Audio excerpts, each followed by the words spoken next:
vous a préparé des surprises. Amen. Donc, ne soyez pas pressés. Après les cultes, restez seulement sur place, car le petit va vous offrir quelques boissons rafraîchissantes. Alléluia. Mais, bien-aimés dans le Seigneur, c'est vrai, vous allez boire des boissons rafraîchissantes, mais laissez-moi vous dire que la vraie boisson rafraîchissante, c'est la parole de Dieu. Amen. Vous savez que dit la Bible? Comme de l'eau fraîche pour toute personne qui était fatiguée. Ainsi est une bonne nouvelle venant d'une terre lointaine. Amen. De l'eau fraîche, nous voulons maintenant la boire. Mais c'est quoi ce thème que nous allons partager aujourd'hui? Nous allons parler du renouvellement de l'alliance. Alléluia. Si vous êtes chrétien, parce que nous avons conclu une alliance avec Dieu, vrai ou faux? Mais nous allons comprendre que dans l'alliance, il y a des clauses à respecter.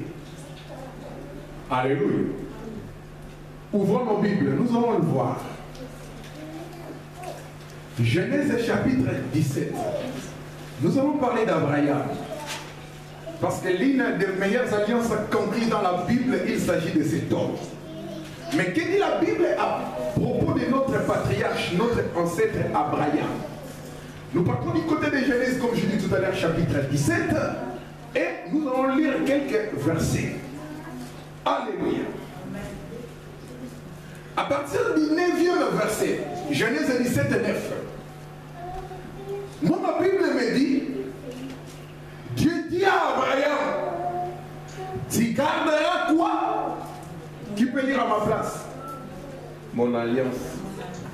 Dieu dit à Abraham, tu garderas quoi? Mon alliance. Toi et tes descendants après toi, selon leur génération. 10. C'est ici mon alliance que vous garderez entre moi et vous et ta postérité après toi. Tout mâle parmi vous sera quoi? Circoncis. Tout mâle parmi vous sera quoi? Circoncis. Circoncis. Amen. Regardez l'alliance que Dieu va conclure avec Abraham. Alléluia. Et plus loin dans la nouvelle alliance, nous allons étudier les signes de l'alliance. Bien-aimés, Dieu va conclure une alliance. Il va bénir Abraham. Il va multiplier sa postérité. Alléluia. Amen. Dieu va défendre cet homme. Dieu va marcher à côté d'Abraham.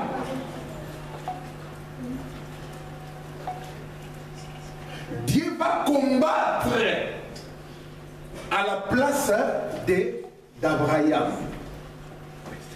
Amen. À condition que,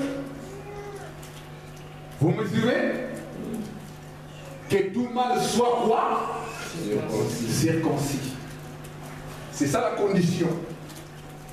Dans la nouvelle alliance, l'apôtre Paul, ancien Saul, nous parle de quoi?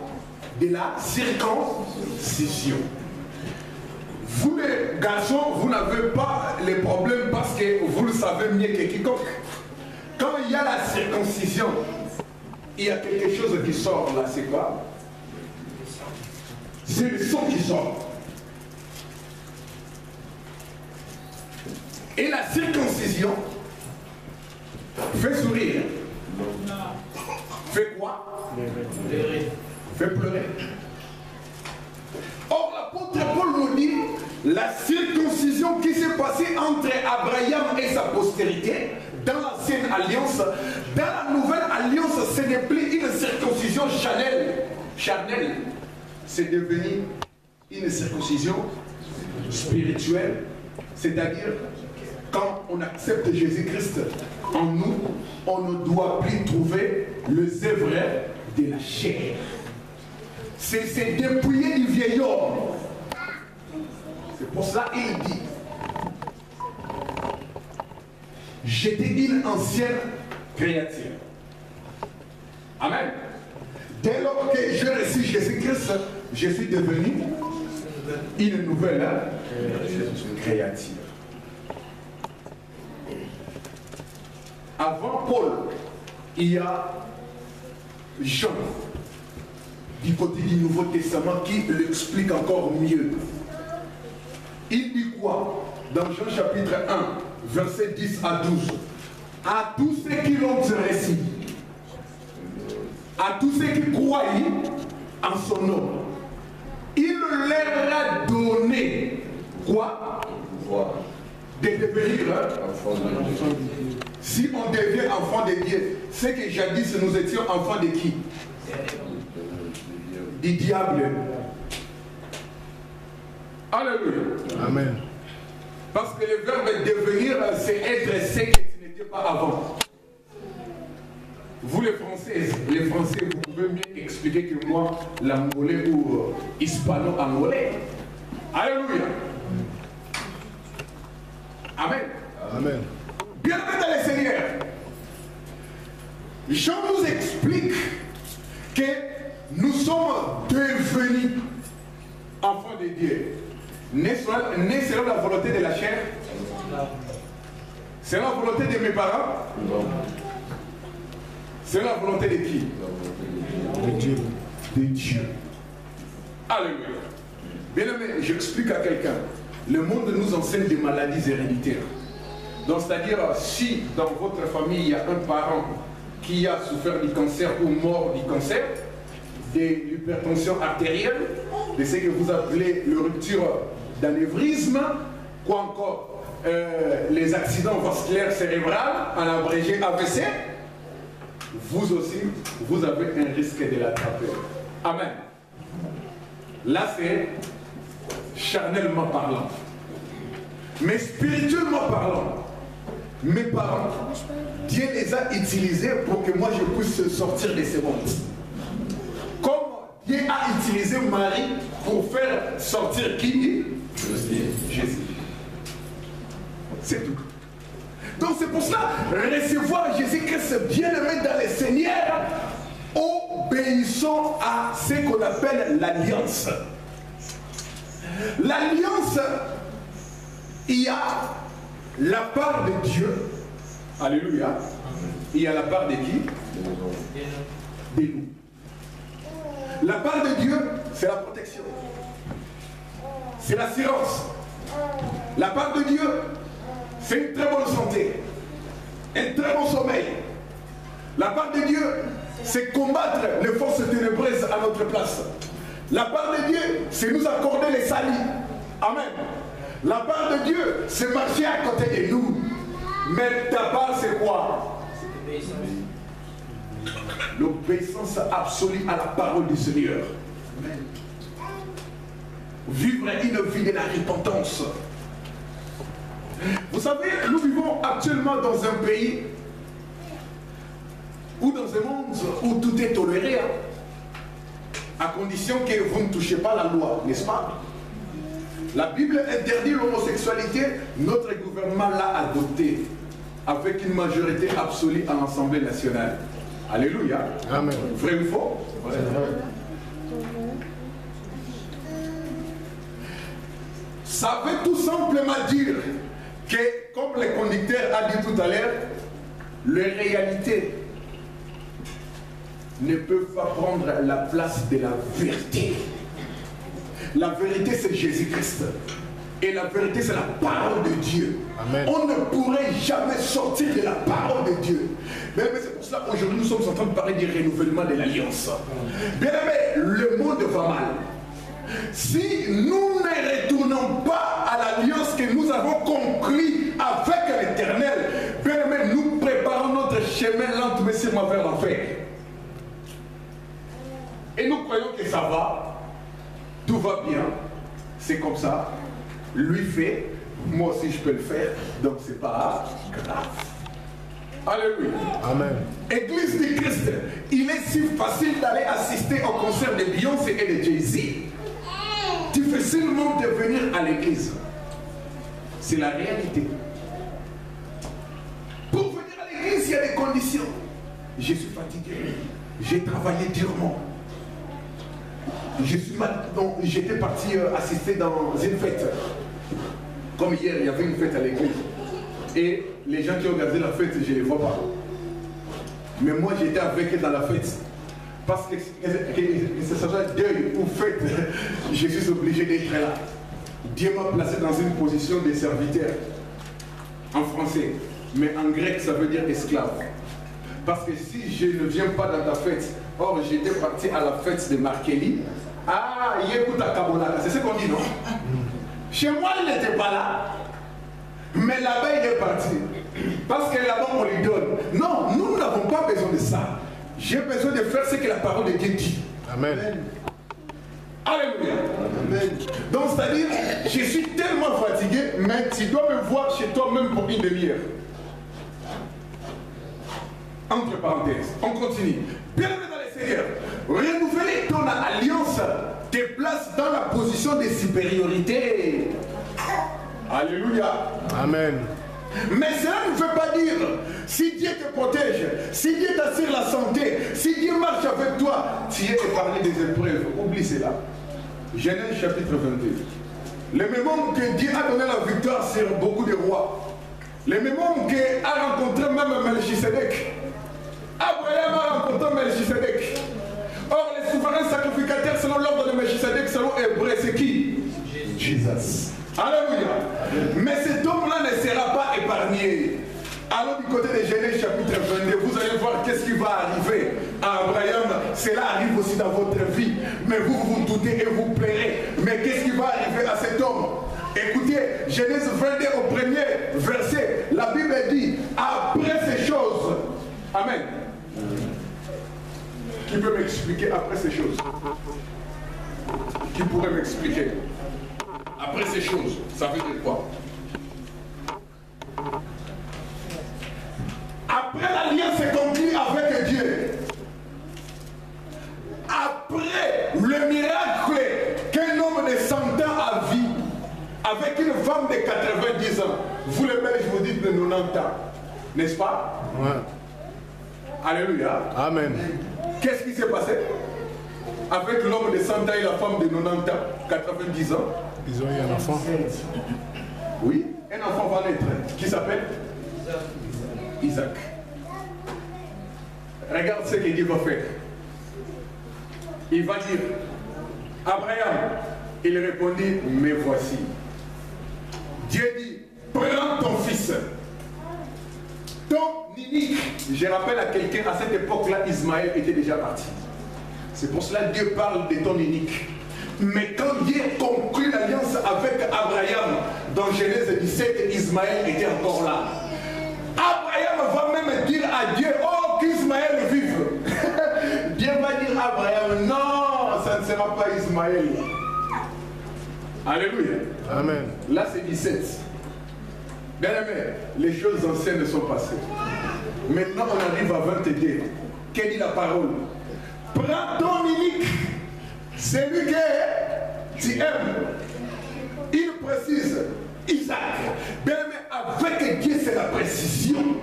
Quand Dieu te parle, il n'a pas besoin de bégayer, comme les prophéties qu'on écoute ailleurs. Dieu te parle avec précision. Et qu'est-ce qui va arriver? Celui que tu aimes, va-t'en au pays de mon riche. Et là, offre-le en holocauste sur la ligne des montagnes que je te dirai. Bien aimé, physiquement parlant, on peut dire Dieu est méchant. Alléluia. Amen. Or, la Bible dit qu'il est riche en bonté. Je m'explique, je m'arrête d'abord là. Alléluia. Amen.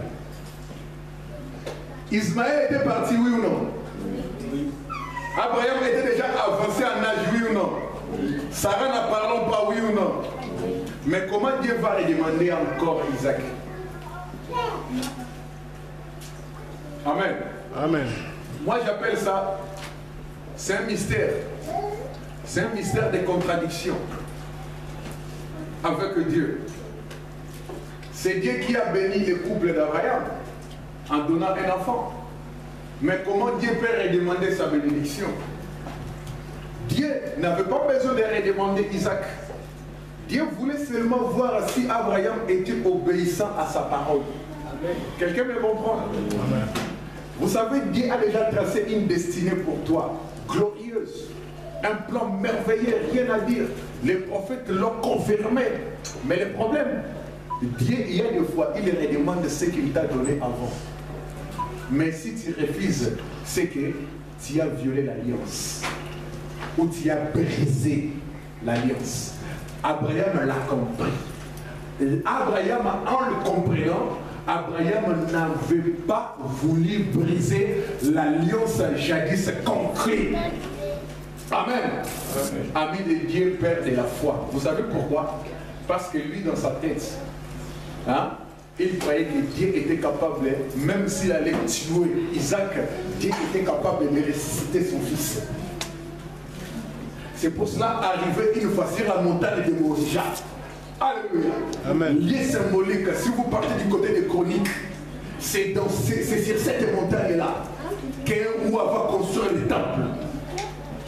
Il s'appelle Shlomo, Salomon. Moi je parle en hébreu. J'essaie de parler plusieurs langues. Amen. Amen. C'était Shlomo, l'homme de paix. En français vous dites Salomon. Alléluia. Amen. La montagne où Dieu va demander à Abraham de sacrifier Isaac, quelques siècles après, Dieu va ordonner à Salomon de bâtir sur cette montagne-là le temple de Jérusalem. Alléluia. Amen. Bien aimé, une fois arrivé là-bas, donc c'est-à-dire une fois Abraham a obéi, une fois Abraham a respecté ce que Dieu a dit, une fois Abraham a marché dans l'écoute de Dieu, l'enfant sur la route, si vous lisez la suite, l'enfant va demander à son père, Père, je vois les couteaux. Alléluia. Nous avons du feu. Alléluia. Et avec nous, nous marchons avec le bois. Trois symboles. Alléluia. Amen. Mais Isaac va demander, mais Père Abraham, où se trouve l'agneau? Bien aimé, il faut aimer Dieu pour répondre. Dieu n'avait pas parlé à Abraham. Dieu n'avait rien dit à Abraham. Quand Isaac lui posait des questions, Abraham a répondu, mon fils Isaac, Dieu se pourvoira. C'est pour cela qu'on dit Jéhovah Jireh. Alléluia. Amen. Est-ce que c'est Dieu qui a donné à Abraham cette phrase-là? Non. C'est Abraham poussé par la foi et le surnaturel. Abraham va déclarer une déclaration prophétique que Dieu va accomplir. Si vous faites des déclarations, c'est la volonté de Dieu, Dieu l'accomplisse. Même si ce n'est pas écrit dans la Bible. Alléluia. Amen. Je peux continuer? Amen. Ça ne s'arrête pas là. On voit le bois. Dans la nouvelle alliance, le bois, c'est l'image de Golgotha. L'œuvre salvatrice de croix de Jésus-Christ sur la croix, là-bas, avec les deux voleurs. On voit le feu. Notre Dieu que vous chantez à tout moment, il répond par le feu. C'est la montagne de Carmel avec les prophètes. Hein? Et Élie. Alléluia. Et il y avait encore quelle matière? Le couteau. Ma parole est comme une épée quelconque à double. La parole. L'église doit s'asseoir sur la parole. Écoutez la vraie parole. Le Saint-Esprit, symbolisé ici dans l'ancienne alliance par le feu. Alléluia. Amen. Et le bois, là où le sang a coulé.